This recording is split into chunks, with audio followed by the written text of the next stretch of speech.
they live in a war zone out there. So you kids are blessed to be here today in this country, I promise you that. And the opportunities are there. You know, like I said, it's all about the choices you make now. It's going to affect your life down the road. So try to take that with you. I know it's a lot to take in, but it's real, you know. Those kids live in a war zone over there.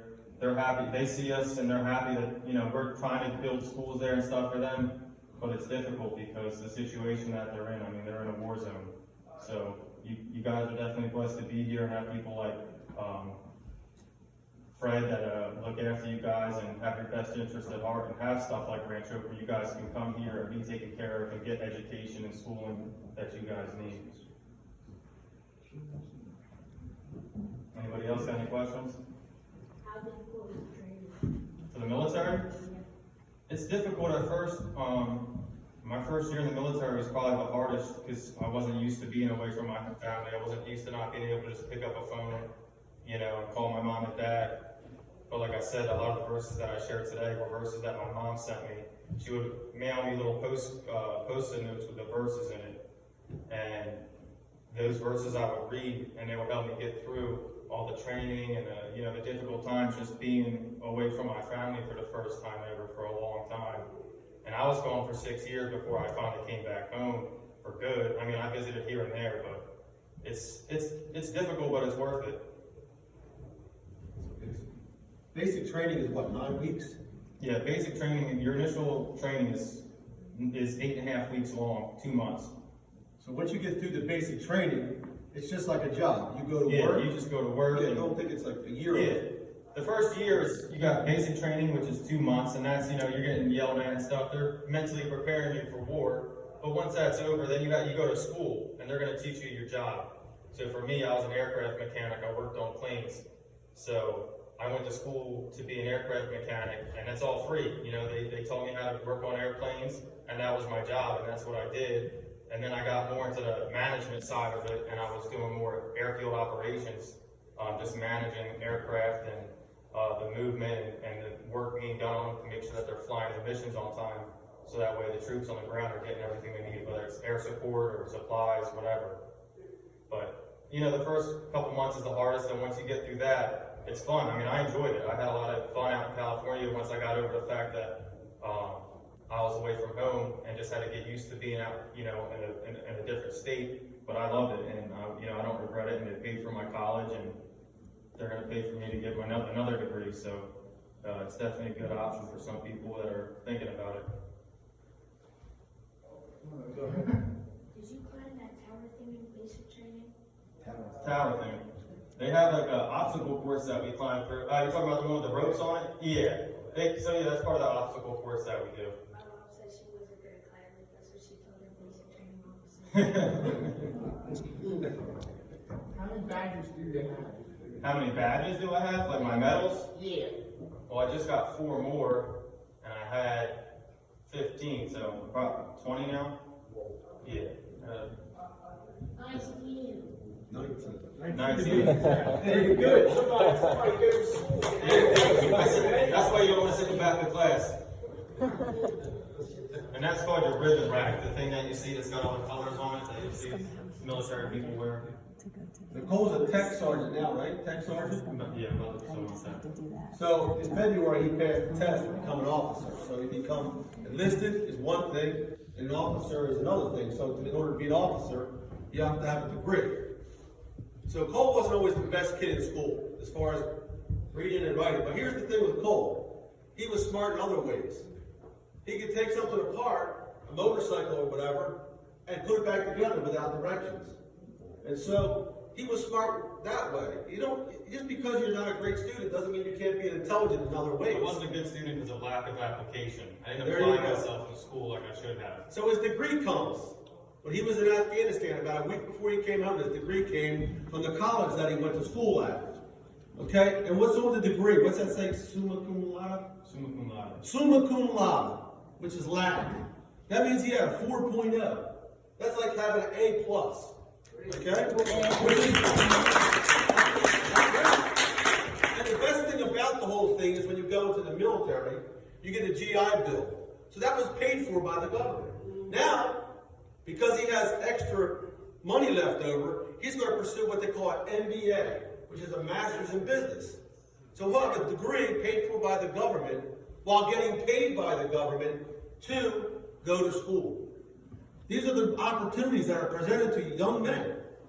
And so it's something to think about. The military, yeah, the first 2 months is difficult. As Cole said, they prepare you for war, mentally and physically.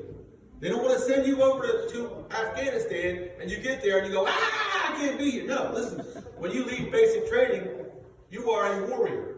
Okay? And so it's something for young men to think about. Pastor Fred, you were in the what? 82nd Airborne. 82nd Airborne. I was out there, that's who was out there when I was out there, the 82nd. 82nd was, Cole knows what he's talking about. It's lingo. I tell Cole sometimes, talk to me in English because I don't understand all the acronyms. You know, you got to bring it down to my level because I'm not in the military. But one of the things that I've always told my kids was this. And Cole made a lot of great points. Did he not, brother? Amen. I mean, life lesson points. But here's the thing. Well, I always told my kids, the Lord's not going to take you halfway across the river and dump you out. He won't do that. But you got to stay in the boat. Now, you might jump out of the boat, but he's not going to dump you out of the boat. So if you've ever been canoeing, how many people have been canoeing in the yeah, and you know what they do, they try to flip the boat, the canoe open. Listen, the Lord's not going to do that to you. He will not dump you out in the middle of the river. Amen. Now, you might seem like you're on a white water rafting trip right now, okay? But listen, don't jump out of the boat. Let the Lord take care of you. These people will take care of you.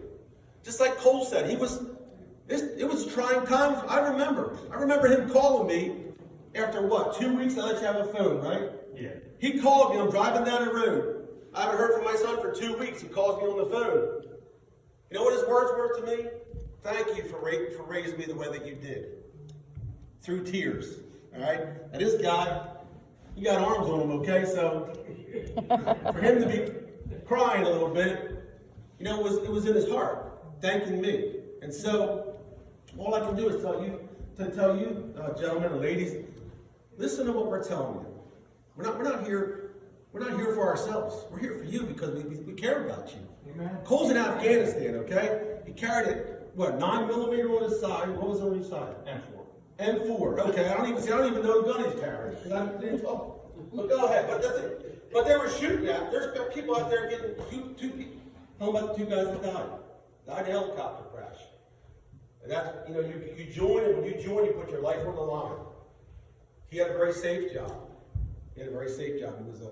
I guess it's another thing. It's depending on what job you have determines, I mean, if you're going to be in combat, or you could be someone like me. I worked on planes. I mean, you're in a war zone working on a plane, but it's a lot safer than guys that are going out. We call it, you're going out across the wire, which means you're going into like the war zone. I mean, the infantry guys that are on the ground, obviously it's going to be a little bit more dangerous than guys that are on the base working. But there are jobs that aren't, not every job in the military. I think a lot of people think of the military and they think, oh, you're going to get shot at. Not every job is like that. We have guys that weld, we have engineers in the military that work on electrical stuff. Anything that you can think of, there's a job for it in the military. You got weathermen in the military. Go ahead, Mom. I didn't want to interrupt you, but I just wanted to say, how did you decide on your job, and tell them maybe about the opportunities that were presented to you and how that changed? So you take a test, and your test determines what jobs you're eligible to do. The higher you score on the test, the more jobs you're eligible for. I scored high, so I was eligible to pretty much pick whatever job I wanted to work with my hands.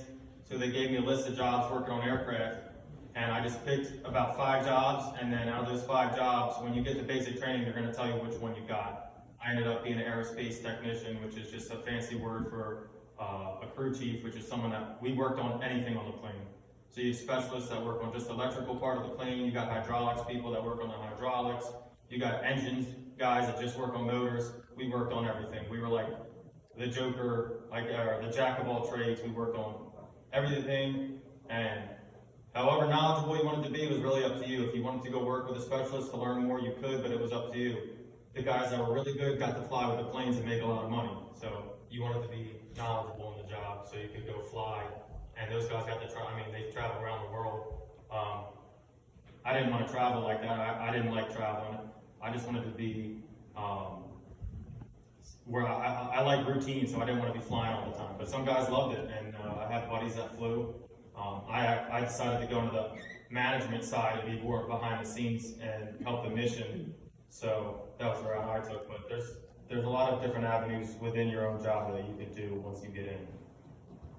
They were gonna try to put you in special ops, talk about that. Yeah, they wanted me to go in special ops because when they saw me, they saw that I was in shape and smart. And then my mom cried, so I decided not to do it. Any questions? Go ahead. I remember in the Navy, he was a Navy nurse, he just completed the service. There you go. They got all Got jobs. nurses, really good medical jobs if you're ever interested in being a doctor or nurse. They got dental jobs if you want to be a dentist. Anything you can think of, they need. So Yeah. there's a lot of different career paths to take. And you get paid to go to school. I think my dad had said that they pay for my school. I got my school paid for. I was getting paid while I was going to school as well, which is huge. Imagine being able to just get money. Imagine getting paid to go to class tomorrow.